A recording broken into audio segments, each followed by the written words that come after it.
It's been a long time since yung last na vlog ko dun sa tungkol sa Vios na maganda talaga gamitin yung Vios lalo na kung hindi ka naman maselan at hindi mo naman hinahabol yung mga matataas na features. If you are for simplicity, yung mga ginagamit mo ay talagang angkop sa gusto mo, hindi ka masyadong mateki, Vios yung pwede mong gamitin. So ngayon, nagba-vlog ako mula sa Canada kasi nag-migrate na kami ng family ko dito. So nakipagsapalaran kami dito.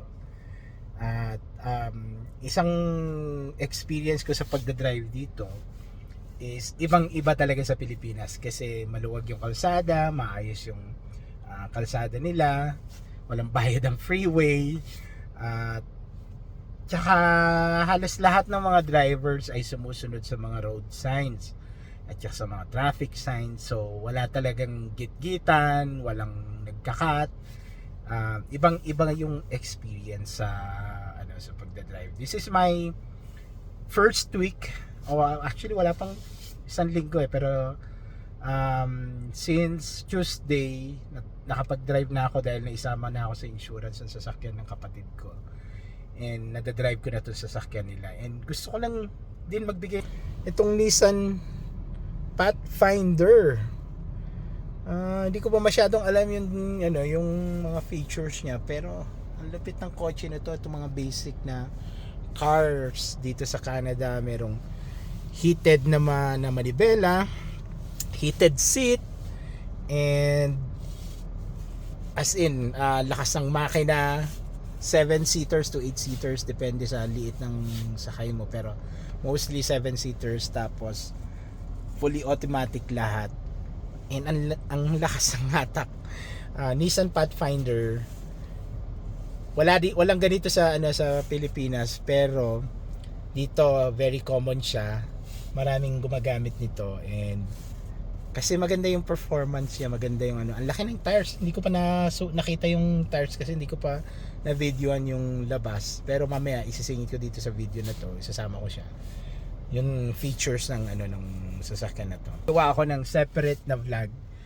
Gusto ko lang i-update kayo kung ano na status natin ngayon.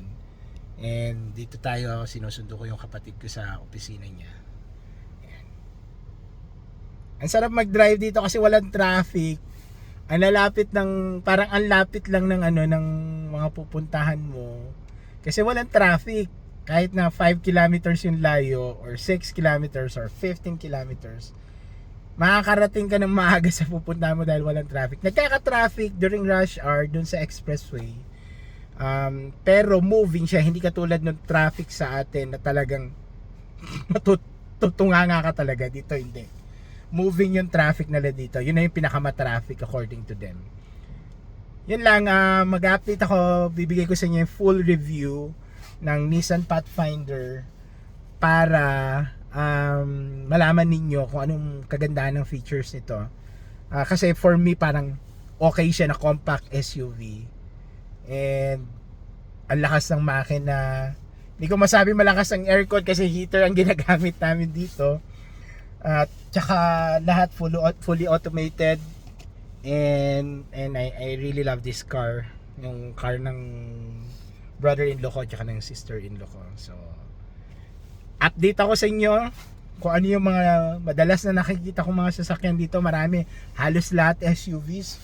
May mga iilang mga sedan, pero marami pickup, mga full size pickup, full size SUVs na ginagamit lang ng mga regular na tao, na yung ginagamit ng mga mayayaman sa atin, mga politiko, regular lang gamit ng sasakyan dito.